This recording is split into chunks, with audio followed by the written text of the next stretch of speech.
જોતા રહો અમારી YouTube ચેનલ ICE રાજકોટ અને અમારી ચેનલને સબસ્ક્રાઇબ કરો અને બેલ આઇકોન પ્રેસ કરો જેથી દરેક નવા વિડીયોની નોટિફિકેશન મેળવી શકો. નમસ્કાર વિદ્યાર્થી મિત્રો, ICE ના YouTube ચેનલ પર હું હિરેન સાકરિયા આપ સૌનું હાર્દિક સ્વાગત કરું છું. મિત્રો, આજનું આપણે કરંટ અફેર્સ શરૂ કરીએ ને એની પહેલા કરંટ અફેર્સનો એક અગત્યનો મુદ્દો રહેલો છે યોજના. હવે વાત કરીએ યોજના વિશે. તો રોજ સવારમાં ચા લઈને આપણે ચા સાથે છાપું લઈને બેસીએ તો એક તો 2 થી 3 યોજના તો ડેઈલીની હોય જ. એમાંય પાછી કેવી, એક થી ભારત સરકાર જાહેર કરતી હોય એમાં કંઈક અપડેટ કરી અથવા તો એને સંલગ્ન પાછી ગુજરાત સરકાર જાહેર કરતી હોય. તો આપણે સ્ટેટ અને નેશન બંનેની યોજનાઓ પ્રિપેર કરવી પડે છે. હવે આપણે જેવું છાપું ખોલીને બેસી કે એકાદ બે યોજનાનું નામ લખ્યા હોય એટલે આપણે શું કરીએ, ગૂગલ ઉપર જઈ યોજનાની માહિતી સર્ચ કરવા માંડી. એમાં શું કરીએ, તો યોજના હોય તરત આપણે પહેલા તો જોઈએ કે મિનિસ્ટ્રી કઈ છે, કઈ મિનિસ્ટ્રી આ યોજના છે જાહેર કરી છે. બીજી વસ્તુ તો કે યોજના હોય વળી એના કંઈક ફૂલ ફોર્મ હોય તો આપણે ફૂલ ફોર્મ યાદ રાખવાની કોશિશ કરીએ. આના સિવાય કંઈક લોગો અથવા ટેગલાઇન આપી હોય તો એ યાદ રાખવાની કોશિશ કરીએ. હજી એમાં આગળ વધી તો સૌથી ઇમ્પોર્ટન્ટ વસ્તુ હવે લાભાર્થી કોણ છે, જે જીપીએસસી ક્લાસ 1, 2, 3 ત્રણેયની અંતર્ગત ઇમ્પોર્ટન્ટ છે કે યોજના હોય છે એનો લાભ કોને મળે છે, એના માટે યોગ્યતા શું હોય છે. આની સાથે હજી જ યોજના જાહેર કરી હોય તો એના માટે અત્યારે તમે જુઓ ડિજિટલ જમાનો છે તો એના માટે તમે જો વળી કંઈક મોબાઈલ એપ્લિકેશન લોન્ચ કરી હોય, કોઈ વેબ પોર્ટલ હોય, તો જો આ બધું ક્લાસ 1, 2, 3 ત્રણેયમાં પીટીમાં તો ઇમ્પોર્ટન્ટ છે જ, પણ એની સાથે મેન્સમાં પણ ઇમ્પોર્ટન્ટ બને છે. કેવી રીતે, તો જુઓ આપણે મેન્સમાં ઘણી વાર કોશિશ કરતા હોય, આપણે આન્સર ફ્રેમ કરતા હોય કે મેન્સનો આન્સર લખી અને આમ સારામાં સારા માર્ક આવી માટે કોશિશ કરતા હોય. મેન્સના આન્સરમાં માર્ક ક્યારે આવે, તો કે તમારો જે આન્સર છે કરંટ રિલેટેડ હોય. હવે કરંટમાં જો તમે કોઈ યોજનાને ઇન્ફોર્મેશન આપેલી હોય તો તરત જ તમારો જે આન્સર છે ને એની ક્વોલિટી જે હોય ને મિત્રો એ વધી જાય. આન્સરની ક્વોલિટી છે તરત વધી જશે અને માર્ક વધારે આવશે. તો જે પણ યોજનાઓ હોય છે મિત્રો એ પીટીમાં તો ઇમ્પોર્ટન્ટ હોય પણ એની સાથે જે પણ પરીક્ષાઓમાં મેન્સ એક્ઝામ રહેલી હોય છે, મેન્સના પેપર હોય છે એનામાં પણ ઇમ્પોર્ટન્ટ હોય છે. તો તરત પ્રશ્ન છે કે સર આમાં તો ડેલી ટુ ડેલી અલગ અલગ પ્રકારની યોજનાઓ ડિક્લેર થાય જ છે, કેટલી કરવી અને ક્યાંથી કરવી. તો મિત્રો જો આપણે શું કરીએ કે અલગ અલગ મિનિસ્ટ્રીની સાઇટ ઉપર જઈ ગોતી, પીઆઈબી ઉપર જઈ અને ગોતવા લાગીએ છીએ. તો મિત્રો હવે તમારે આ કરવાની જરૂર નથી. તમારા માટે સ્પેશિયલ આપણું જે ક્લાસીસ છે એક બુક લઈને આવ્યું છે અને એનું નામ છે યોજના, જેની અંતર્ગત આ વર્ષની જેટલી પણ ઇમ્પોર્ટન્ટ યોજનાઓ છે બધી સમાવિષ્ટ છે. હવે તરત પ્રશ્ન છે કે શું એક પછી એક યોજનાઓ કેવી રીતે યાદ રાખશું, તો મિત્રો આ બુકની ઘણી બધી વિશેષતા રહેલી છે. જેમ કે તમને જણાવું તો એક તો જુઓ આપણે જાણીએ છીએ કે 50 થી વધારે ભારત સરકારમાં મિનિસ્ટ્રી રહેલી છે. હવે તો 50 થી વધારે પહેલા તો મિનિસ્ટ્રી કઈ છે ને એ પણ ખબર હોવી જોઈએ. તો આપણી બુકની અંતર્ગત આખા વર્ષમાં ધારો કે એક જાન્યુઆરીમાં એક કોઈ યોજના આવી છે, પછી ફેબ્રુઆરીમાં કોઈ યોજના આવી છે, પછી એક જુલાઈમાં યોજના આવે છે અને કોઈ એક મિનિસ્ટ્રી છે, ધારો કે ડિફેન્સ મિનિસ્ટ્રી છે, એને ધારો કે કોઈ અલગ અલગ પરીક્ષણ કર્યા છે, યોજનાઓ બહાર પાડી છે. ચલો તો હવે આ શું અલગ અલગ મહિનાની આપણે ગોતવા જાય પછી લોચો લાગી દે બધું ભેગું થઈ ગયું છે. તો આપણી બુકની અંતર્ગત મિત્રો આમાં શું કર્યું છે, આપણે જે પણ મિનિસ્ટ્રી હોય, જે પણ મિનિસ્ટ્રી છે વર્ષમાં આ મિનિસ્ટ્રીએ જેટલી પણ યોજનાઓ જાહેર કરી હોય એ બધી યોજના એક મિનિસ્ટ્રીમાં, ધારો કે ભાઈ વેલફેર મિનિસ્ટ્રી રહેલી છે તો વેલફેર મિનિસ્ટ્રીમાં જેટલી પણ આખા વર્ષમાં યોજના જાહેર કરી છે ને બધી યોજનાઓ લખેલી હશે અને તમને કીધું એ મુજબ બધી માહિતી અને એ પણ કેવી 360 ને ધ્યાનમાં રાખીને, એટલે કે ટોટલી એનું જે વિવરણ હોય જે પણ માહિતી છે બધી એમાં આવી જશે. તો મિત્રો તમને એનો ડેમો પણ બતાવી દઉં જેથી કરીને અંદાજ આવે. જો આ આપણી બુક રહેલી છે જે સ્પેશિયલ તમારા માટે તૈયાર કરેલી છે જેથી કરીને શું કે તમારે અલગ અલગ જગ્યાએ ગોતવા ન જવું પડે અને સૌથી ઇમ્પોર્ટન્ટ તમારો સમય બચે કે એક સાથે આરામથી બધે મળી જતું હોય તો આપણે હુકમ ખોટે બધે ગોતવા જવું જોઈએ, તો તમારો સમય બચી જાય. હવે જો તમને એની ઇન્ડેક્સ બતાવી દઉં મિત્રો, તો તમને કીધું એ મુજબ જે અલગ અલગ મિનિસ્ટ્રી રહેલી છે, જેમ કે અહીં પેલું છે કે મહિલા બાળ વિકાસ મંત્રાલય અને ઇંગ્લિશમાં પણ છે કે ministry of women and child development, જેથી કરીને ભાષા કેવી રાખી છે આપણે સરળ બને. તમને એક જ વાર વાંચો ત્યાં સમજાઈ જાય કે આ મિનિસ્ટ્રીમાં શા માટે યોજના છે, કોણ એના લાભાર્થી રહેલા છે. તો જો અલગ અલગ પ્રકારની જે પણ મિનિસ્ટ્રીઓ રહેલી છે એ તમામ મિનિસ્ટ્રીની મિત્રો જે પણ આખા વર્ષ દરમિયાન જેટલી પણ યોજનાઓ જાહેર કરેલી છે, જે પરીક્ષા લખી ઇમ્પોર્ટન્ટ હશે એ બધીને આમાં કવર કરેલી છે. આશરે 50 થી તેથી વધારે મિનિસ્ટ્રી આ બુકમાં કવર કરે છે મિત્રો.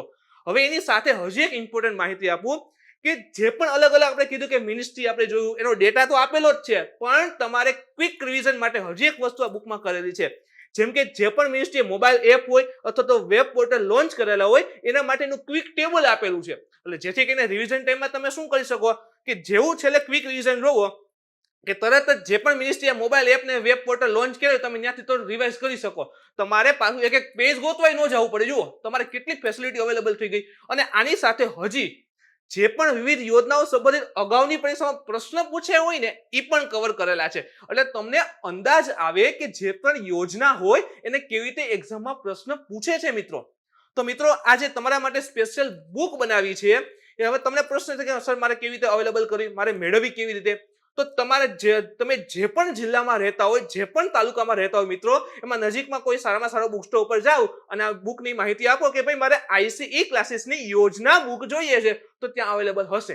હવે તરત તમને એમ થાય કે સર બાય તો કોરોના આલે છે, બહાર કેમ નીકળવું, અથવા તો કોરોના થવાની બીક રહે તો મિત્રો તમારા માટે જે અત્યારે ભાષાકામ ડિજિટલ પ્લેટફોર્મ રહેલું છે એના માટેની પણ વાત કરી છે. જુઓ અત્યારે તમે જુઓ તો સપોઝ તમારે બુક સ્ટોર પર નથી જવું તો જે પણ અત્યારે આપણે એમેઝોનનો યુઝ કરીએ છીએ તો એમેઝોન ઉપર ઓર્ડર કરો અને સીધી તમારા ઘરે એટલે કે તમારા ડોર પાસે બુક મેળવો, એ સુવિધા પણ ઉપલબ્ધ કરેલી છે. અને હજી તમને પ્રશ્ન થાય કે સર મેં બુક તો જોઈ, માહિતી પણ મેળવી, હજી મારે ડીપમાં માહિતી જોતી હોય તો મિત્રો તમારા માટે એક કોન્ટેક્ટ નંબર છે 9375301110. આ નંબર ઉપર તમે કોલ કરી અને આ બુકની વધારે ડીપમાં માહિતી પણ મેળવી શકો છો. અને જો તમને કોઈ પણ ક્વેરી હોય તો પણ તમે આ નંબર ઉપર કોલ કરીને પૂછી શકો છો. તો મિત્રો હંમેશા કરંટ અફેર્સનો એક એટ્રેક્ટિવ અને ઇમ્પોર્ટન્ટ ભાગ રહ્યો છે યોજના. તો સ્પેશિયલી વિદ્યાર્થી મિત્રો તમારા માટે આ યોજનાની બુક આખી તૈયાર કરેલી છે અને મહત્તમ એનો લાભ મેળવો જેથી કરીને તમારો એક પણ માર્ક્સ છૂટે નહીં. તો ચાલો મિત્રો હવે આજના આપણા કરંટ અફેર્સમાં આગળ વધીએ. તો પ્રથમ જે 4 આપણે ટોપિક જોઈએ છીએ એમાં પ્રથમ ટોપિક છે કાઝીરંગા રાષ્ટ્રીય ઉદ્યાન. શા માટે કરંટમાં છે હું જણાવીશ, કયા પ્રકારનો પ્રશ્ન પૂછે એ પણ હું જણાવીશ. સેકન્ડ છે જેમિનિડ ઉલ્કા વર્ષા. થોડાક સમયથી તમે જુઓ ને તો ખરતા તારા હમણાં ઘણા દિવસથી વધારે દેખાય છે. તો શા માટે આ ખરતા તારા હમણાં વધારે દેખાય છે, શું છે આ ઉલ્કા વર્ષા, એના પણ માહિતી મેળવશું. ત્રીજો અગત્યનો ટોપિક છે બંધારણનો રહેલો છે કે બંધારણની જે 7મી અનુસૂચિ છે એ કરંટમાં આવી છે. અને અનુસૂચિ આપણા બંધારણમાં કરંટમાં આવે તો ઇમ્પોર્ટન્ટ તો બની જ જતી હોય છે. અને એના પછી જે અગત્યનો ટોપિક રહેલો છે કે અમેરિકાના કેટલાક ભાગમાં ઉત્તરી જ્યોતિની ઘટના. ભૂગોળનો ટોપિક છે ને અમુક વાર આ પ્રકારની ઘટના ઘટતી હોય છે તો આપણા માટે ઇમ્પોર્ટન્ટ તો બની જ જાય છે. તો ચાલો મિત્રો આજનું આપણું કરંટ અફેર્સ શરૂ કરીએ. તો પ્રથમ છે કાઝીરંગા રાષ્ટ્રીય ઉદ્યાન. તરત જંગલનું નામ આવે એટલે યાદ આવી જાય કે હા લીલાછમ જંગલ હશે, ફરવાની મજા આવે.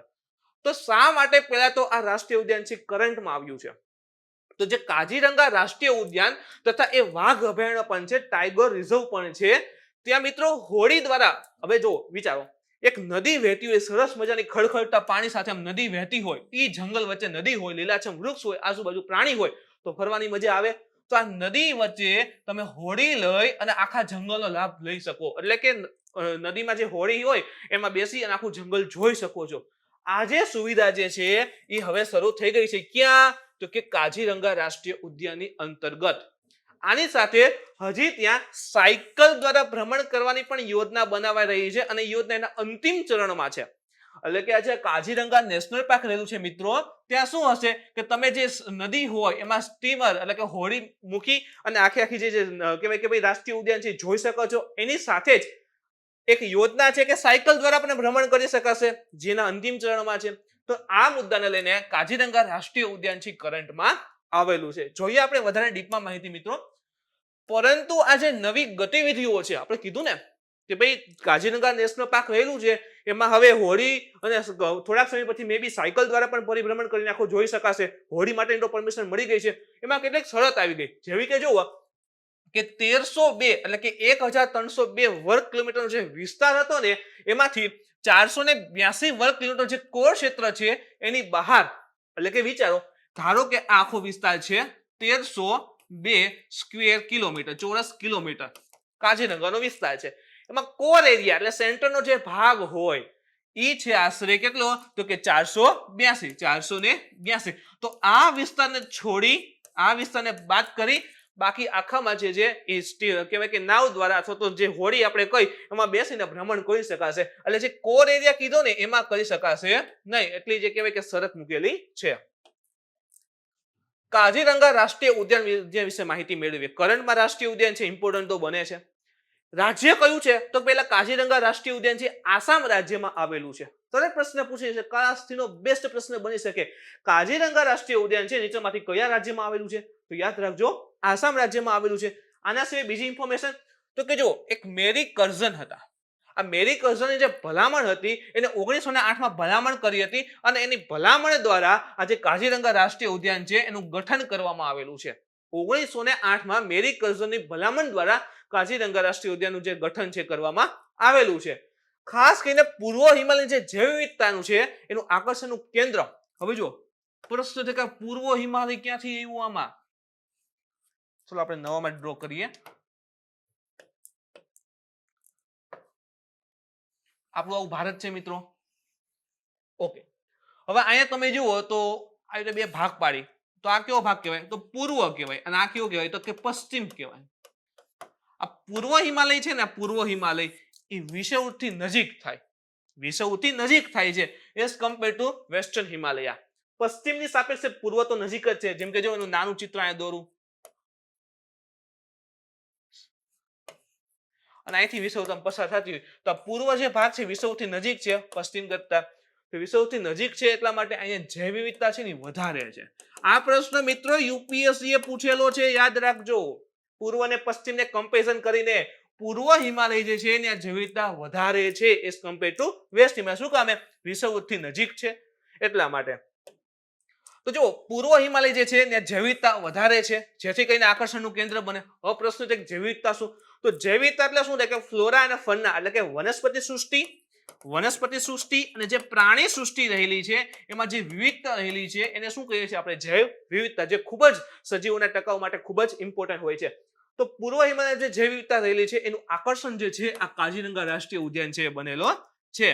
હવે જો લાસ્ટ ટાઈમ યુપીએસસી હમણાં ગઈ ને એને પ્રશ્ન પૂછ્યા હતા જિલ્લાને લઈને પૂછ્યા હતા કે ભાઈ આ જે રાષ્ટ્રીય ઉદ્યાન છે કેટલા જિલ્લામાં આવેલું છે? આ જિલ્લામાં છે, આ જિલ્લામાં છે. તો આપણે એ પણ માહિતી સ્કીપ નહીં કરીએ. આપણે હવે જે પણ સ્ટડી કરશું, જે પણ કહેવાય ને કે ગવર્મેન્ટ જેટલી અપડેટ થાય છે આપણે પણ એટલા અપડેટ થતા રહેશું. તો કાઝીરંગા રાષ્ટ્રીય ઉદ્યાનનો ભાગ તો જો કે કયું રાજ્ય? આસામ. આસામમાં ક્યાં? તો કે એક છે ગોલઘાટ અને એક છે નાગાંવ. ગોલઘાટ અને નાગાંવ જે જિલ્લા આવેલા છે એની અંતર્ગત આ કાઝીરંગા રાષ્ટ્રીય ઉદ્યાન જે છે આવેલો છે. કઈ સાલમાં રાષ્ટ્રીય ઉદ્યાન જાહેર થયો હતો? તો કે 1974 ની જે સાલ હતી ત્યારે રાષ્ટ્રીય ઉદ્યાન જાહેર થયો અને 2007માં જે આપણે કહીએ ને ટાઈગર રિઝર્વ વાઘ અભયારણ્ય જે જાહેર થયેલું છે. 1985 ની સાલમાં જે યુનેસ્કો રહેલું છે, યુનાઇટેડ નેશન, જો ફૂલ ફોર્મ યાદ રાખજો, United Nation Education Scientific and Cultural Organization. અને જે યુનેસ્કો છે એનું જે વર્લ્ડ હેરિટેજ સાઇટ હોય ને જેને આપણે ગુજરાતીમાં કહીએ છીએ વિશ્વ ધરોહર, એમાં સમાવેશ થયો હતો. કઈ સાલમાં? 1985 ની સાલમાં. એની સાથે જ જે બર્ડ લાઈફ ઇન્ટરનેશનલ સંસ્થા રહેલી છે, બર્ડ લાઈફ ઇન્ટરનેશનલ જે સંસ્થા રહેલી છે એના દ્વારા ઇમ્પોર્ટન્ટ બર્ડ એરિયા પણ આને જાહેર કરેલ છે. તો જુઓ એનું ઇમ્પોર્ટન્સ જુઓ તમે. એક તો રાષ્ટ્રીય ઉદ્યાન છે, સેકન્ડ છે ટાઈગર રિઝર્વ છે, થર્ડ તમે જો તો વિશ્વ વર્લ્ડ હેરિટેજ છે, બર્ડ લાઈફ ઇન્ટરનેશનલ દ્વારા ઇમ્પોર્ટન્ટ બર્ડ એરિયા પણ જાહેર થયેલ છે. તો એનું ઇમ્પોર્ટન્સ ખૂબ જ વધારે છે કાઝીરંગાનું. આના સિવાય હજી તો કે આખા વિશ્વમાં જેટલા એક સિંગી ગંડા જોવા મળે છે એમાંના 2/3 એટલે આશરે 66.66% જે એક સિંગી ગેંડા છે એ કાઝીરંગા રાષ્ટ્રીય ઉદ્યાનની અંતર્ગત છે જોવા મળે છે. કાઝીરંગા રાષ્ટ્રીય ઉદ્યાનની અંતર્ગત 4 મુખ્ય જાતિઓ છે એનું સંરક્ષણ માટેની વાત કરવામાં આવેલ છે. ઇન શોર્ટ કે 4 મુખ્ય 4 મુખ્ય પ્રાણીઓની જાતિ રહેલી છે જેમાંની એક છે ગેંડા, સેકન્ડ છે હાથી, ત્રીજું છે રોયલ બેંગોલ ટાઈગર અને ચોથું છે એશિયાટિક વોટર બફેલો. આ 4 જે પ્રાણી રહેલા છે એના ઉપર સંરક્ષણની ખાસ વાત કરેલી છે. આ રાષ્ટ્રીય ઉદ્યાનમાંથી નેશનલ હાઈવે 37 પસાર થાય છે. ઘણી વખત આવા પણ પ્રશ્ન પૂછી લે, જો જિલ્લા પૂછી લીધા છે તો અંદરની ગમે ઇન્ફોર્મેશન પૂછી લે. તો કાઝીરંગા જે રાષ્ટ્રીય ઉદ્યાન રહેલો છે એની અંદરથી નેશનલ હાઈવે 37 37 નંબરનો રાષ્ટ્રીય જે કેને ધોરીમાર્ગ એ પસાર થાય છે. આના સિવાય આ રાષ્ટ્રીય ઉદ્યાનમાંથી 4 મુખ્ય નદી પણ વહે છે. કઈ કઈ છે? તો એક તો સૌથી મોટી યાદ રાખો બ્રહ્મપુત્ર નદી છે. આના સિવાય દીફુ છે, દીફુ નદી છે, પછી મોરા દીપુ છે અને મોરા ધનસિરી છે. તો આ 4 જે નદીઓ છે આ જે કાજીરંગા રાષ્ટ્રીય ઉદ્યાન છે એમાંથી પસાર પણ થાય છે. હવે આપણે મિત્રો આના સિવાય એક ઇન્ફોર્મેશનની વાત કરીએ તો આસામમાં આપણે કાજીરંગાની તો વાત કરીએ, આસામમાં આવેલ છે. આના સિવાય આસામના અન્ય ઇમ્પોર્ટન્ટ રાષ્ટ્રીય ઉદ્યાન કયા રહેલા છે? તો એક છે દિબ્રુ સિખોવા રાષ્ટ્રીય ઉદ્યાન, સેકન્ડ છે માનસ રાષ્ટ્રીય ઉદ્યાન. માનસ નામની નદી પણ છે જે ભૂતાનમાંથી આવી અને આસામમાં જાય છે અને ત્યાં કિનારે માનસ રાષ્ટ્રીય ઉદ્યાન આવેલું છે. એક નામેરી રાષ્ટ્રીય ઉદ્યાન છે અને ચોથું છે રાજીવ ગાંધી ઓરેંગ વાઘ અભયારણ્ય, અથવા એને ખાલી ને ખાલી ઓરેંગ રાષ્ટ્રીય ઉદ્યાન પણ કહેવાય છે. ઓરેંગ રાષ્ટ્રીય ઉદ્યાન પણ કહે છે. જો આસામમાં આમ તો ઘણા બધા છે, એમાં મુખ્ય ઇમ્પોર્ટન્ટ 4 અન્ય આ બની આવે છે. તો હવે મિત્રો એનો પરનો પ્રશ્ન જોઈએ. ડાયરેક્ટ પ્રશ્ન બની શકે કે દિબ્રુ સિખોવા રાષ્ટ્રીય ઉદ્યાન કયા રાજ્યમાં આવેલું છે? આના સિવાય તમને ઘણા બધા રાષ્ટ્રીય ઉદ્યાન કીધા, એનું ઇમ્પોર્ટન્સ પણ કીધું છે કે કયા કયા પ્રકારના જે કહેવાય કે ભાઈની વિશેષતા રહેલી છે એ આવે છે. તો દિબ્રુ સિખોવા રાષ્ટ્રીય ઉદ્યાન છે એ કયા રાજ્યમાં આવે છે? હવે આવું આવે ને ત્યારે એમ ન સમજવું કે એક ગુજરાત આપશે, એક સાઉથ ઇન્ડિયા આપશે, તમે કવર કરી લેશું. જ્યારે આ પ્રકારના પ્રશ્ન આવે ને એવું તો લાગે કે ભાઈ એક નોર્થ ઈસ્ટમાં છે, જે આપણે 8 સિસ્ટરની વાત કરીએ ને ત્યાં, તો તમને 4 રાજ્યો એના જ આપશે. જેમ કે જો આસામ છે, અરુણાચલ પ્રદેશ છે, મિઝોરમ છે અને નાગાલેન્ડ છે. તો સાચો આન્સર કયો આવી જશે?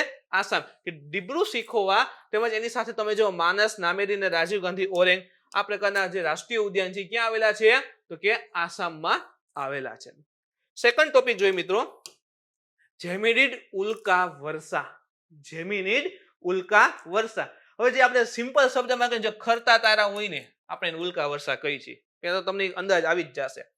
હવે શા માટે કરંટમાં છે? તો કે આ વર્ષની સૌથી પ્રબળ, સૌથી શક્તિશાળી માનવામાં આવતી જે જેમિનિડ ઉલ્કા વર્ષા છે એ 4 ડિસેમ્બર થી 20 ડિસેમ્બર સુધી ચાલુ છે.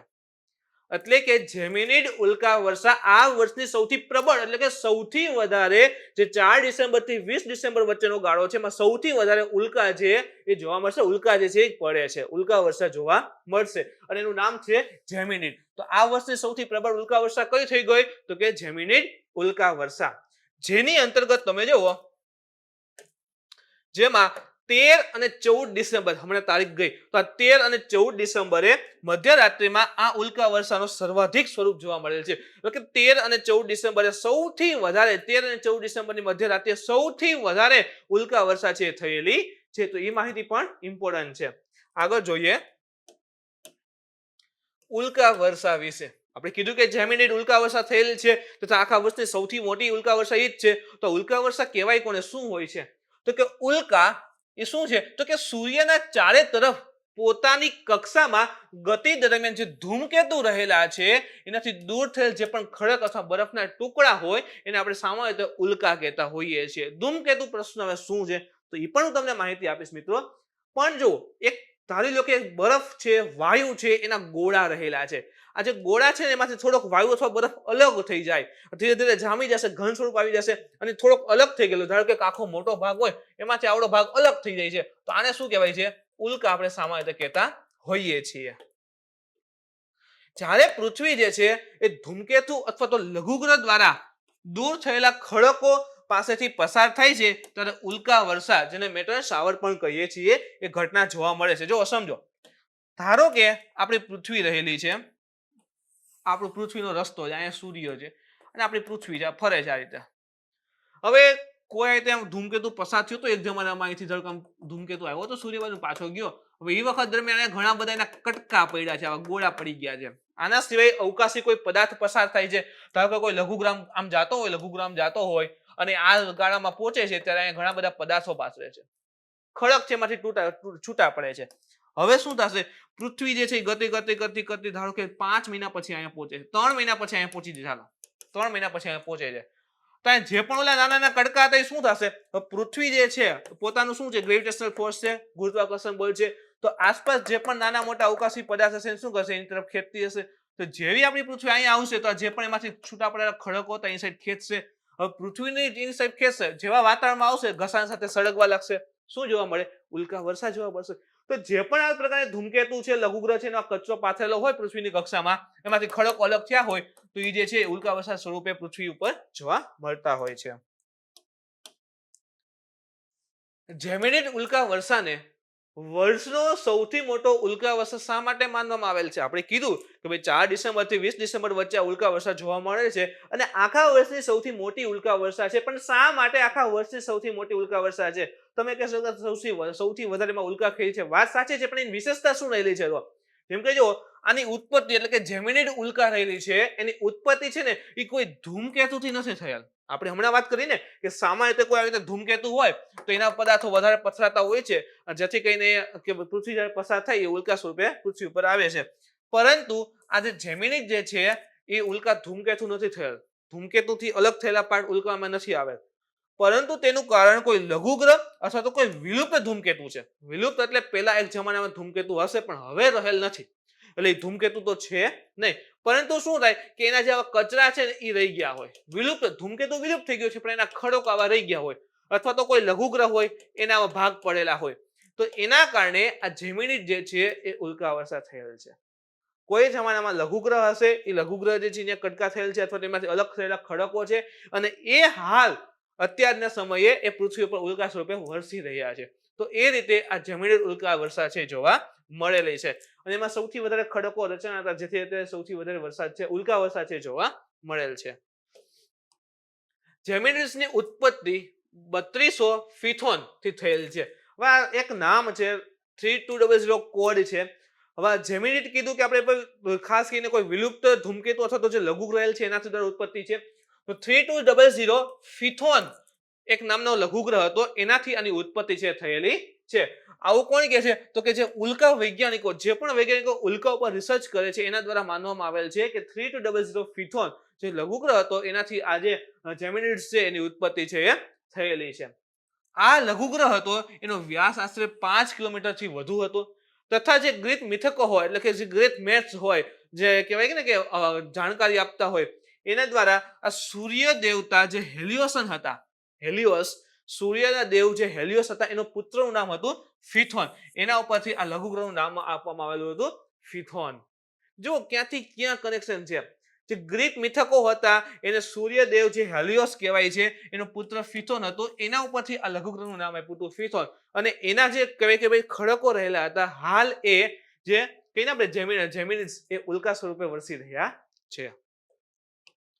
હવે તરત એક પ્રશ્ન થાય કે લઘુગ્રહ, ધૂમકેતુ, ઉલ્કા વર્ષા તથા ઉલ્કાપિંડમાં તફાવત શું? આ પાંચે આપણે સામે તો શબ્દ સાયન્સની બુકમાં બધે અવેલેબલ હોય છે, પણ તરત આમ લોચો લાગી જતો, તો સરળ ભાષામાં સમજવાની કોશિશ કરીએ આપણે. સૌથી પહેલા તો લઘુગ્રહ કોને કહેવાય? સૂર્ય કહેવાય કે ગ્રહ બનાવવામાં નિષ્ફળ રહી ગયેલા જે પણ કણ રહેલા છે, જે પણ પદાર્થો રહેલા છે એને સામે આપણે લઘુગ્રહ કહીએ છીએ. ખાસ કરીને ધારો કે આપણે સૂર્ય રહેલ છે, પછી બુધ, શુક્ર, પૃથ્વી, મંગળ અને પછી જે ગુરુનો પટ્ટો આવે છે. તો મંગળ અને જે ગુરુનો પટ્ટો છે એના વચ્ચે કરોડોની સંખ્યામાં આ પ્રકારના લઘુગ્રહ આવેલા છે. તો યાદ રાખજો, મંગળ અને ગુરુ વચ્ચે આ પ્રકારના લઘુગ્રહ છે આવેલા છે. ઓકે, સેકન્ડ છે ધૂમકેતુ. ધૂમકેતુ કોને કહેવાય? તો કે જો એ પણ લઘુગ્રહ જેવા હોય, એટલે કે કહેવાય કે ભાઈ અવકાશીય પદાર્થો રહેલા હોય છે, જે ખાસ કરીને વાયુ તથા બરફને એનાથી બનેલા હોય. ચોક્કસ કક્ષામાં એ ફરતા હોય છે. એની કક્ષા જે છે ચોક્કસ હોય છે. આ રીતે હોઈ શકે છે એની કક્ષા, આ રીતે હોય છે. ચોક્કસ કક્ષા હોય છે. ધારો કે અહીંયા છે, હવે શું થશે કે ધીરે ધીરે ધીરે સૂર્ય તરફ આવે છે, સૂર્ય તરફ આવે છે. તો જેમ સૂર્ય તરફ આવે તાપમાનમાં શું થાય? વધારો થશે. તાપમાન વધે તો વાયુ વધારે ગરમ થશે અને બરફ પણ પીગળશે. તો આ રીતે ધૂમકેતુ હોય ને તો આમ પાછળ છે ને આમ ગેસનો આમ લાંબો પટ્ટો ને એવું જોવા મળતું હોય વાયુના. તો આને આપણે પૂંછડી કહેતા હોઈએ છીએ. આપણે સામાન્ય પૂંછડી કહેતા હોય, પણ એની ઓરિજિનલ ભાષા છે કોમા કહેવાય છે એને. એ પણ યાદ રાખજો. તો ધૂમકેતુ વાયુ બરફનો બનેલા ગોળા હોય છે અને ચોક્કસ માર્ગમાં ફરતા હોય છે. જેવા સૂર્ય પાસે પહોંચે કે પૂંછડી સ્વરૂપ રચાતું હોય છે, જેને આપણે કોમા કહીએ છીએ. ઉલ્કા કોને કહેવાય? તો તમને કીધું એ મુજબ આ પ્રકારે કોઈ ધૂમકેતુ પસાર થયું અથવા તો અમુક લઘુગ્રહ છે એથી ગતિ કરતા પૃથ્વીની કક્ષા સુધી આવે અને ન્યાયને કચરો પાથરેલો એટલે કે ખડકો છૂટા પડ્યા હોય. આના સિવાય તમને કીધું મુજબ આ જે ઉલ્કા છે આમ જાય છે એને ધારો કે પૃથ્વીની કક્ષામાં ઘણો બધો કચરો પાથરો છે. કચરો એટલે ખડકો તૂટે એમાંથી આમ પાથરેલા હોય. તો જેવી પૃથ્વી આ પાસે આવશે, આ વિસ્તારમાં આવશે, તો પૃથ્વી શું કરશે? ગુરુત્વાકર્ષણ બળને કારણે ખેંચશે. તો શું થશે કે ભાઈ એક તો જો આ જે છૂટા પડ્યા ને આવા બધા પદાર્થો એને આપણે કહીએ છીએ ઉલ્કા. હવે જેવી પૃથ્વી પાસે આવશે, સમજીએ પાછું અહીંયા. આ ધારો કે આપણી પૃથ્વી રહેલી છે, આ એનું છે વાતાવરણ. હવે જેવી ઉલ્કા જે છે અહીંયા ધારો કે આ પદાર્થો ફરે છે, જેવા ગુરુત્વાકર્ષણ નજીક આવશે તરત અંદર આવશે ભેગા સળગવા લાગશે. શું કામ? ઘર્ષણ વધારે થશે ને, વાતાવરણમાં જો પ્રવેશ કરશે ઘર્ષણ વધારે થશે, તાપમાનમાં વધારો થશે, તો એને આપણે શું કહીએ? ઉલ્કા વર્ષા. જે પદાર્થ ફરે છે ઉલ્કા અને એનાથી જે પૃથ્વીના વાતાવરણ પ્રવેશે અને આપણે સામે તો ખરતા તારા પણ કહી, ખરતા તારા, શૂટિંગ સ્ટાર, ખરતા તારા, તો એ શું કહે છે આપણે? ઉલ્કા વર્ષા. તો ઉલ્કા પિંડ કોને કહેવાય? તો જુઓ આપણે હમણાં કીધું કે ભાઈ અવકાશીય પદાર્થ આ રીતે છૂટા પડી ગયેલા હોય, અમુક આટા મારતા હોય, આપણી પૃથ્વી, આ ધારો કે વાતાવરણ, અને એક ઉલ્કા જે છે ઉલ્કા એ ધીરે ધીરે પૃથ્વીના વાતાવરણ પાસે આવે છે. અહીંયા આવશે એટલે શું થશે? બર્નિંગ, એટલે કે ધીરે ધીરે સળગવા લાગશે. આને આપણે શું કહીએ? આ ઉલ્કા છે, આ ઉલ્કા વર્ષા છે. સળગતી સપોઝ કે એનો નાનો એવો ભાગ જે છે પૃથ્વી સપાટી પર આવીને પડે છે, તો પૃથ્વી સપાટી પર આવીને જે ભાગ પડ્યો એને આપણે શું કહીએ છીએ? ઉલ્કા પિંડ કહીએ છીએ. એટલે જુઓ, સમજજો, ઉલ્કા પૃથ્વીના વાતાવરણમાં પ્રવેશ એટલે સળગશે એટલે ઉલ્કા વર્ષા, અને જો એનો અમુક ભાગ જો રહી જાય અને પૃથ્વી ઉપર પડે તો ઉલ્કા પિંડ. મોસ્ટ ઓફ કેસમાં શું થાય છે? ઉલ્કા વર્ષામાં જે તે ઉલ્કા હોય એ સળગી જ જતી હોય છે, પણ બહુ મોટો વિસ્તાર હોય તો ઘણી ઉલ્કા જે છે પૃથ્વીની સપાટી પર આવીને પડતી હોય છે. જેમ કે એક છે ધજાડા ઉલ્કા. આ હોમવર્ક છે, ગોતજો ધજાડા ઉલ્કા શું છે, શા માટે ફેમસ છે. તો મિત્રો આ જે 5 પદ રહેલા છે, જે અલગ અલગ 5 નામ છે, લઘુગ્રહ, ધૂમકેતુ, ઉલ્કા, ઉલ્કા વર્ષા અને ઉલ્કા પિંડ, એનો તફાવત છે ઇમ્પોર્ટન્ટ હોય છે. જોઈને ઉપર પ્રશ્ન કે કયા વિધાન સત્ય છે તે જણાવો. લઘુગ્રહ છે ગુરુ અને મંગળ ગ્રહ વચ્ચેના જે પટ્ટો રહેલો છે એમાં જોવા મળે છે. ઓકે, યસ, એ વાત સાચી છે, ગુરુ અને મંગળ વચ્ચે જોવા મળે છે. આ વર્ષે સૌથી પ્રબળ ઉલ્કા વર્ષા છે જેમિની રહેલી છે. આપણે જોયું કે ભાઈ 4 ડિસેમ્બર થી 20 ડિસેમ્બર વચ્ચે થયેલ છે, સૌથી પ્રબળ છે. યસ. આના સિવાય હમણાં ઉલ્કા વર્ષા થઈ ને ત્યારે અમાસ હતી, વચ્ચે અમાસ ગઈ 14-15 તારીખની આસપાસ હતી. આ અમાસના દિવસે તમે જુઓ ને તો સૌથી વધારે તો અંધારું હોય અને બહુ વધારે આ પ્રકારના શૂટિંગ સ્ટાર જોવા મળ્યા હતા. તો સેકન્ડ સ્ટેટમેન્ટ પણ સાચું છે. ધૂમકેતુ છે એ સૂર્ય નજીક પહોંચતા તેમાં રહેલો બરફ અને વાયુ જે છે એ ગરમ થઈને પૂંછડી જેવી રચના કરે છે, જેને કોમા કહેવામાં આવે છે. તો એ વાત પણ મેં તમને કીધી કે ભાઈ ધૂમકેતુ ગરમ થશે, સૂર્ય પાસે જશે તો એ પૂંછડી જેવી રચના બનતી હશે, વાયુ ને બધું ગરમ થશે, જેને આપણે કોમા કહીએ છીએ. તો આ પેલા 3 સ્ટેટમેન્ટ કેવા છે? સાચા છે, જેથી આનો આન્સર શું થઈ જશે? ડી બની જશે. એના પછીનો અગત્યનો ટોપિક રહ્યો છે કે બંધારણની જે 7મી અનુસૂચિ છે એ કરંટમાં આવી છે. શા માટે કરંટમાં આવી છે? તો કે 15મું જે ફાઇનાન્સ કમિશન છે, નાણાં પંચ છે, એના અધ્યક્ષ છે એનકેસી. જો ઇમ્પોર્ટન્ટ થઈ ગયો પ્રશ્ન, ક્લાસ એમાં પૂછી શકે. 15મું જે ફાઇનાન્સ કમિશન છે, નાણાં પંચના અધ્યક્ષ કોણ છે? તો કે એનકેસી. આ અધ્યક્ષે બંધારણની જે 7મી અનુસૂચિ રહેલી છે એના પર ફરીથી વિચાર કરવા સંબંધિત આવશ્યકતા જણાવી છે. અધ્યક્ષે શું કીધું છે કે બંધારણની જે 7મી અનુસૂચિ રહેલી છે ને એના પર ફરીથી વિચાર કરવો જોઈએ, જે કે ભાઈ એમાં કંઈક સુધાર કરવાની જરૂર છે અથવા તો કંઈક લિસ્ટ જે છે એમાં આગળ પાછળ કરવી જોઈએ, પણ એના પર ફરીથી એકવાર વિચાર કરવાની જરૂરિયાત ઊભી થઈ રહી છે. એટલે આખો મુદ્દો છે કરંટમાં આવેલો છે. 7મી અનુસૂચિ છે શું? તો કે 7મી અનુસૂચિ જે રહેલી છે એ કેન્દ્ર અને રાજ્ય વચ્ચે જે પણ અલગ અલગ સબ્જેક્ટ છે, અલગ અલગ યાદી રહેલી છે, અલગ અલગ વિષય કહીએ છીએ, એના વિભાજનનો આધાર પ્રદાન કરે છે. જેમ કે ખેતી છે તો કોનું સંભાળે? કેન્દ્ર સંભાળે કે રાજ્ય સંભાળે? આના સિવાય શિક્ષા છે તો કોણ? કેન્દ્ર સંભાળે, રાજ્ય સંભાળે?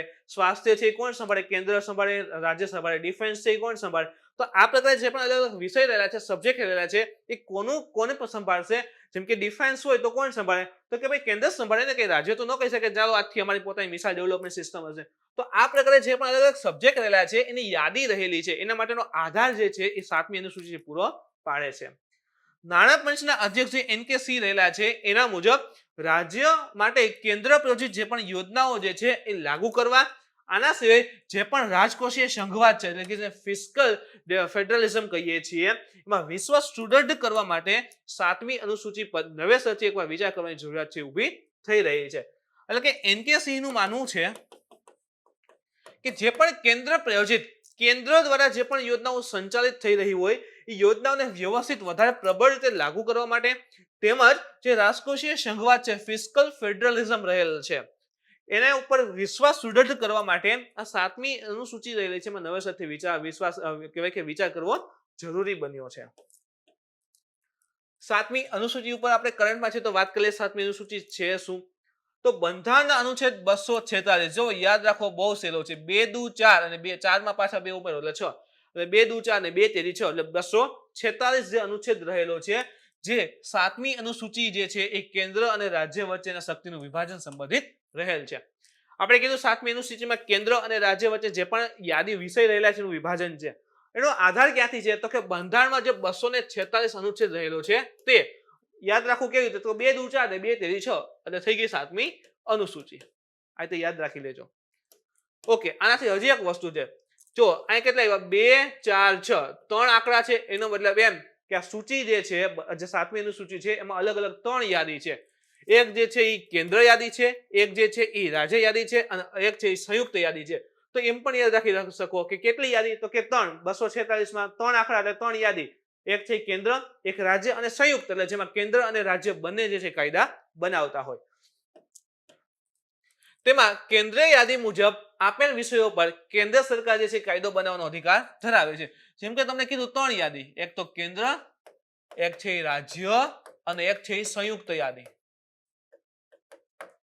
તો કેન્દ્ર યાદીના જે પણ વિષય હોય એમાં કોણ કાયદો બનાવશે? કેન્દ્ર બનાવશે. રાજ્ય યાદીના જે પણ વિષય હશે એના પર કાયદો કોણ બનાવશે? તો કે જે તે સ્ટેટ એટલે કે રાજ્ય બનાવશે. અને સંયુક્ત યાદી હશે જેમાં રાજ્ય પ્લસ કેન્દ્ર બંનેનો અધિકાર હોય તો બંને જે છે કાયદો બનાવી શકે છે. પણ જ્યારે કોઈ વિવાદની સ્થિતિ ઉત્પન્ન થાય કે કોઈ એક ધારો કે આપણે લઈએ એક એબીસી નામનો વિષય રહેલો છે જે કેન્દ્ર અને રાજ્ય બંને પાસે છે. હવે ધારો કે એને કોઈ એક નિયમ બનાવ્યો છે, કેન્દ્રે બનાવ્યો, એક રાજ્ય બનાવ્યો અને બંને એકબીજા સામે ક્લેશ થાય છે, વિરોધાભાસ છે. તો આ પરિસ્થિતિમાં વિવાદ થશે એમાં જે પણ કેન્દ્રનો કાયદો હશે એ વધારે મજબૂત રહેશે, વધારે એને માન્યતા હશે. પ્રશ્ન જોયો મિત્રો એના ઉપર કયા વિધાન અસત્ય છે તે જણાવો. પેલું જોઈએ તો કે બંધારણની જે 7મી અનુસૂચિ છે એના મુજબ સૌથી વધારે વિષય સંયુક્ત યાદી રહેલા છે એમાં છે. જુઓ સૌથી વધારે સબ્જેક્ટ શેમાં છે? ત્રણ યાદી જોઈએ આપણે, એક તો રાજ્ય છે, એક કેન્દ્ર છે અને એક સંયુક્ત છે. જેની અંતર્ગત આપણે આ વાત નથી કરી કે કેમાં કેટલા વિષય છે અને પ્રશ્ન આવો પૂછે છે. જો આંકડા નહીં માંગે કે 50 છે 60 છે, ખાલી એટલું પૂછે કે સંયુક્ત યાદીમાં વધારે છે કે રાજ્યમાં છે કે કેન્દ્રમાં છે. ઓકે, સેકન્ડ આપેલું છે શિક્ષા જે વિષય રહેલો છે એ રાજ્ય યાદીમાં સમાવિષ્ટ છે. આ બે લિસ્ટ આપ્યા છે સ્ટેટમેન્ટ અને પૂછ્યું કે કયું અસત્ય છે. તો સૌથી વધારે જે વિષય રહેલા છે મિત્રો કેન્દ્ર યાદીમાં રહેલા છે, એના પછી સંયુક્ત છે અને છેલ્લે રાજ્ય છે. તો યાદ રાખજો કે ભાઈ કેન્દ્ર યાદીમાં સબ્જેક્ટ સૌથી વધારે છે, પેલું સ્ટેટમેન્ટ ખોટું પડે છે. સેકન્ડ છે શિક્ષા એ રાજ્ય યાદીમાં સમાવિષ્ટ છે, એ સ્ટેટમેન્ટ પણ ખોટું છે. શિક્ષા જે છે એ સંયુક્ત યાદીમાં છે. તો બંને સ્ટેટમેન્ટ કેવા થશે? ખોટા. તો આપેલા બંને અસત્ય છે. ઓકે, એના પછીનો ઇમ્પોર્ટન્ટ ટોપિક કે અમેરિકાના કેટલાક ભાગમાં ઉત્તરી જ્યોતિની ઘટના જોવા મળે છે. આ ઉત્તરી જ્યોતિ શું છે, શા માટે ઘટના જોવા મળે છે, આપણે બધી ચર્ચા કરીએ. શા માટે કરંટમાં આવ્યું છે તમને ખબર પડી ગઈ કે ભાઈ અમેરિકામાં આ ઘટના જોવા મળી છે. હવે ઉત્તરી જ્યોતિને આપણે અરોરા બોરેલિસ પણ કહીએ છીએ. એનું બીજું નામ ઇમ્પોર્ટન્ટ છે, યાદ રાખી જ લેજો, નોટ કરી જ લેજો તમારી નોટમાં. ઇવન જે ભૌતિક ભૂગોળ કહીને એનો સૌથી ઇમ્પોર્ટન્ટ ટોપિક રહેલો છે તમારો, આજે એ પણ કવર થઈ જશે. તો ઉત્તરી જ્યોતિ જેને આપણે અરોરા બોરેલિસ કહીએ છીએ એ અત્યારે અમેરિકામાં જોવા મળેલ છે, જેને લઈને આખો ઇસ્યુ છે કરંટમાં આવેલ છે. હવે આ જે આપણે કહીએ ને અરોરા બોરેલિસ એક પ્રકારની એવી લાઇટ્સ છે, કલરફુલ લાઇટ્સ છે. એ સામાન્ય રીતે જે કહેવાય ને કે ધ્રુવીય ક્ષેત્ર અને યુરોપના ઉચ્ચ અક્ષાંશવાળા ક્ષેત્રો છે ત્યાં જ જોવા મળે. એટલે જુઓ સમજો,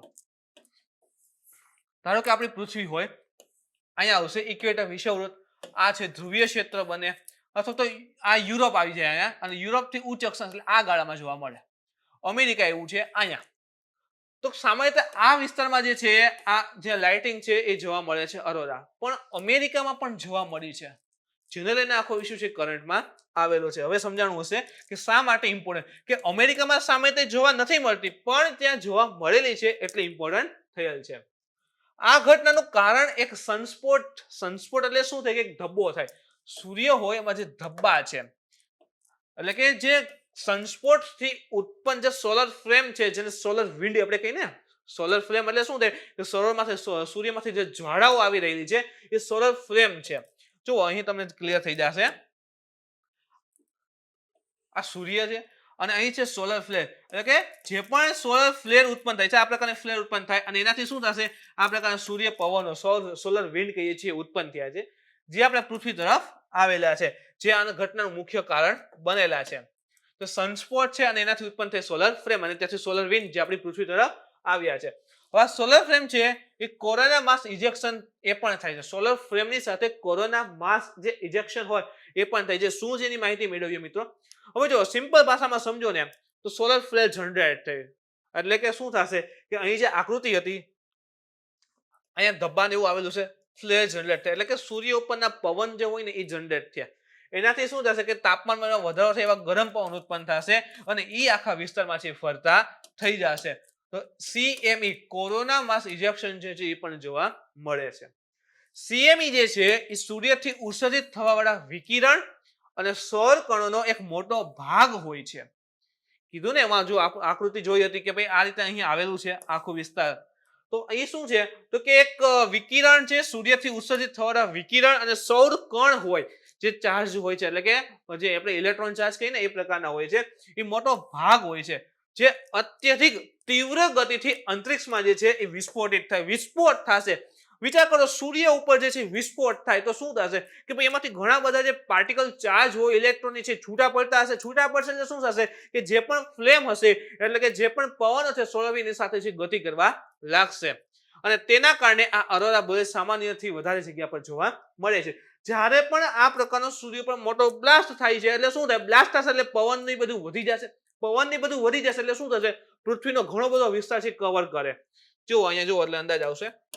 સામાન્ય આ જે પૃથ્વીનો ભાગ રહ્યો છે ને ઉત્તર ભાગ અને આ ભાગ છે તે વિસ્તારમાં જ વધારે આવતા હોય છે. આ ભાગમાં ઓછા આવે પણ બહુ મોટો ધડાકા જેવું થાય શું થશે કે ઇલેક્ટ્રોન જે છે એ વધારે છૂટા પડશે જે સોલર વિન્ડ સાથે ભેગા થઈ અને આ ગાળા સુધી આવી જતા હોય તો શું થાય કે નીચેનો વિસ્તાર છે ત્યાં પણ આ પ્રકારની ઘટના છે જોવા મળતી હોય છે.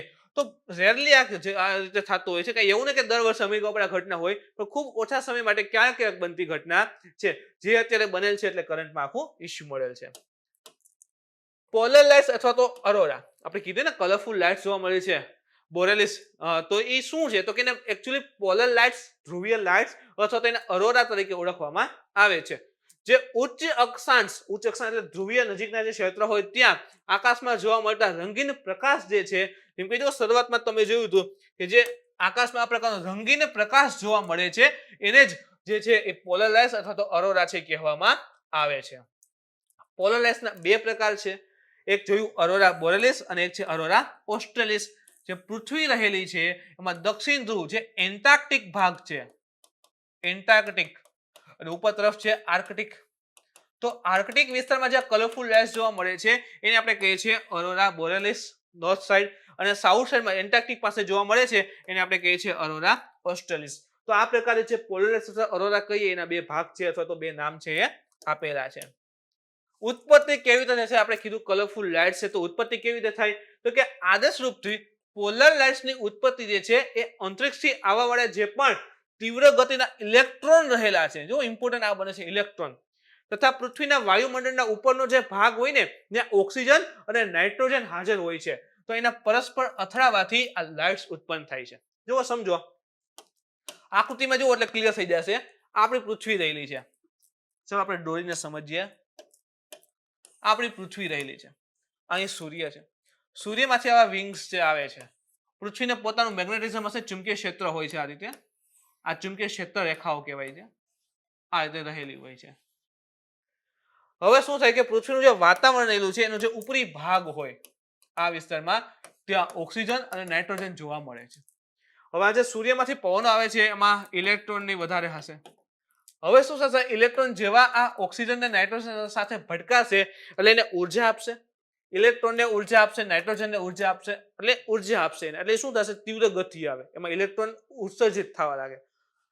તીવ્ર ગતિમાં આવશે ઇન્સર્ટ કે એના અણુ અથવા તો જે પણ પરમાણુ હોય એને ઉર્જા મળશે. ઉર્જા મળી ગઈ ઓકે બહારથી મળી છે તો શું કરશે પછી ઉર્જા આવી ગઈ પછી પાછું એની મૂળ કન્ડિશન મેળવવા માટે કોશિશ કરશે. હવે આ હાઈલી એનર્જાઇઝ થઈ ગયો એટલે કે એમાં ઉર્જા વધારે છે એટલે એ ઉર્જા છોડી અને પાછી પોતાની મૂળ કક્ષા જેવું એટલે જો પેલા સાદો ઇલેક્ટ્રોન સાદો ઓક્સિજન હતો ઓક્સિજન સાથે કોણ ભટકાણું ઇલેક્ટ્રોન ભટકાણો તેને ઉર્જા કોને આપી ઓક્સિજનને આપી એટલે ઓક્સિજન પાસે ઉર્જા વધી ગઈ એટલે ઓક્સિજન હવે શું કરે કે ઉર્જા જે વધારે હતી પાછી મુક્ત કરશે પોતે પેલો સ્થાયી થવા કોશિશ કરશે. તો જેવી ઓક્સિજન જે છે એ ઉર્જા છોટી પડશે એટલે ફોટોન સ્વરૂપે હોય ફોટોન સ્વરૂપે પ્રકાશમાં ફોટોનના કણ આવેલા હોય છે તો આ ફોટોન સ્વરૂપે હોય છે અને ફોટોન સ્વરૂપે છૂટી પડશે એ વખતે જે છે લાઇટ્સ ઇમર્જ થાય છે, લાઇટ્સ ઉત્સર્જિત થાય છે. અલગ અલગ પ્રકારની લાઇટ્સ છે જોવા મળતી હોય છે. તો જોવો સમય કે ભાઈ જે પણ ફોટોન જે છે ઉત્સર્જિત થશે, જે ઓક્સિજન છે, નાઇટ્રોજન છે, એમાંથી એટલે લાઇટ જનરેટ થતી હોય છે. આ ખાસ કરીને ધ્રુવીય ભાગમાં થતું હોય છે, જ્યાં પૃથ્વીનું ચુંબકીય ક્ષેત્ર છે વધારે હોય છે. જો અહીંયા ચુંબકીય ક્ષેત્ર રેખાઓ બધી ભેગી થતી હોય છે તો ત્યાં વધારે હોય છે. તો ત્યાં આ પ્રકારની લાઇટ છે જોવા મળે છે, જેને આપણે કહીએ છીએ અરોરા. તો પોલર લાઇટ્સ સામાન્ય રીતે કોઈક જ વાર જે છે આ લાઇટ્સ નીચેના ભાગમાં જોવા મળતી હોય છે. અત્યારે જે છે અમેરિકા જોવા મળે છે અને બહુ રેર ઓફ ધ રેર કેસમાં જે છે વિષુવવૃત્તના વિસ્તારમાં ક્યારેક જ જોવા મળે છે, બાકી જોવા મળતી હોતી નથી. પણ આ વખતે તમે જુઓ તો અત્યારે જે અમેરિકાનો ભાગ છે ત્યાં પણ જોવા મળેલી છે. જોઈએ લોકોનો પ્રશ્ન કે અરોરા વિશે કયું વિધાન અસત્ય છે તે જણાવો. ખોટું વિધાન કયું છે આપણે સિલેક્ટ કરવાનું છે. અરોરા માત્ર ઉચ્ચ અક્ષાંશો પર જ જોવા મળે છે. ઓકે. સેકન્ડ છે અરોરા માટે સોલર ફ્લેમ અને પૃથ્વીનું ચુંબકીય ક્ષેત્ર જવાબદાર છે. તો કે યસ. સી જોઈએ તો કે અરોરામાં જાંબલી, ગુલાબી તથા લીલા અને સફેદ રંગનું મિશ્રણ હોય છે. જુઓ તમે અલગ અલગ પ્રકારના રંગ છે એનું મિશ્રણ જ છે. જાંબલી હોઈ શકે, ગ્રીન હોઈ શકે છે, સફેદ છે. તો અલગ અલગ પ્રકારના રંગ છે એનું મિશ્રણ રહેલું છે. તો ત્રીજું સ્ટેટમેન્ટ સી પણ સાચું છે અને ડી છે એક પણ નહીં. પણ આમાં જો ઓપ્શન એ આપેલો છે કે અરોરા માત્ર ઉચ્ચ અક્ષાંશો પર જ જોવા મળે છે, તો એ વિધાન ખોટું પડે છે. મે બી તમને કીધું એમ ક્યારેક રેર ઓફ ધ રેર જે છે એ વિષુવવૃત્તીય ક્ષેત્રમાં ક્યારેક જ રચાય છે, બાકી રચાતું હોય છે ક્યારેક તો રચાય છે. એટલે એ સ્ટેટમેન્ટ છે ખોટું પડે છે, માત્ર નથી. અહીંયા એવું લખ્યું કે અરોરા ઉચ્ચ અક્ષાંશ પર જોવા મળે છે, તો એ સ્ટેટમેન્ટ સાચું પડે. પણ લખ્યું છે માત્ર, ઓનલી ત્યાં જ, તો એ વાત છે ખોટી પડે છે. ઇવન જો અત્યારે અમેરિકામાં જોવા મળેલ છે. તો ફર્સ્ટ સ્ટેટમેન્ટ છે એ ખોટું છે અને પૂછવું છે કે અસત્ય કયું છે, તો પેલું જે ઓપ્શન છે એ બનશે. તો મિત્રો આ હતું આજનું કરંટ અફેર્સ. આવતા લેક્ચરમાં જો તમને કોઈ પણ પ્રકારનો ડાઉટ હોય, ક્વેરી હોય તો તમે કોમેન્ટ કરીને પૂછી શકો છો. મિત્રો આજનો વિડીયો ગમ્યો હોય તો લાઈક કરો, શેર કરો, તમારા વિદ્યાર્થી મિત્ર સુધી પહોંચવા માટે કોશિશ કરો. કાલે ફરી મળીશું નવા ટોપિક સાથે. Thank you.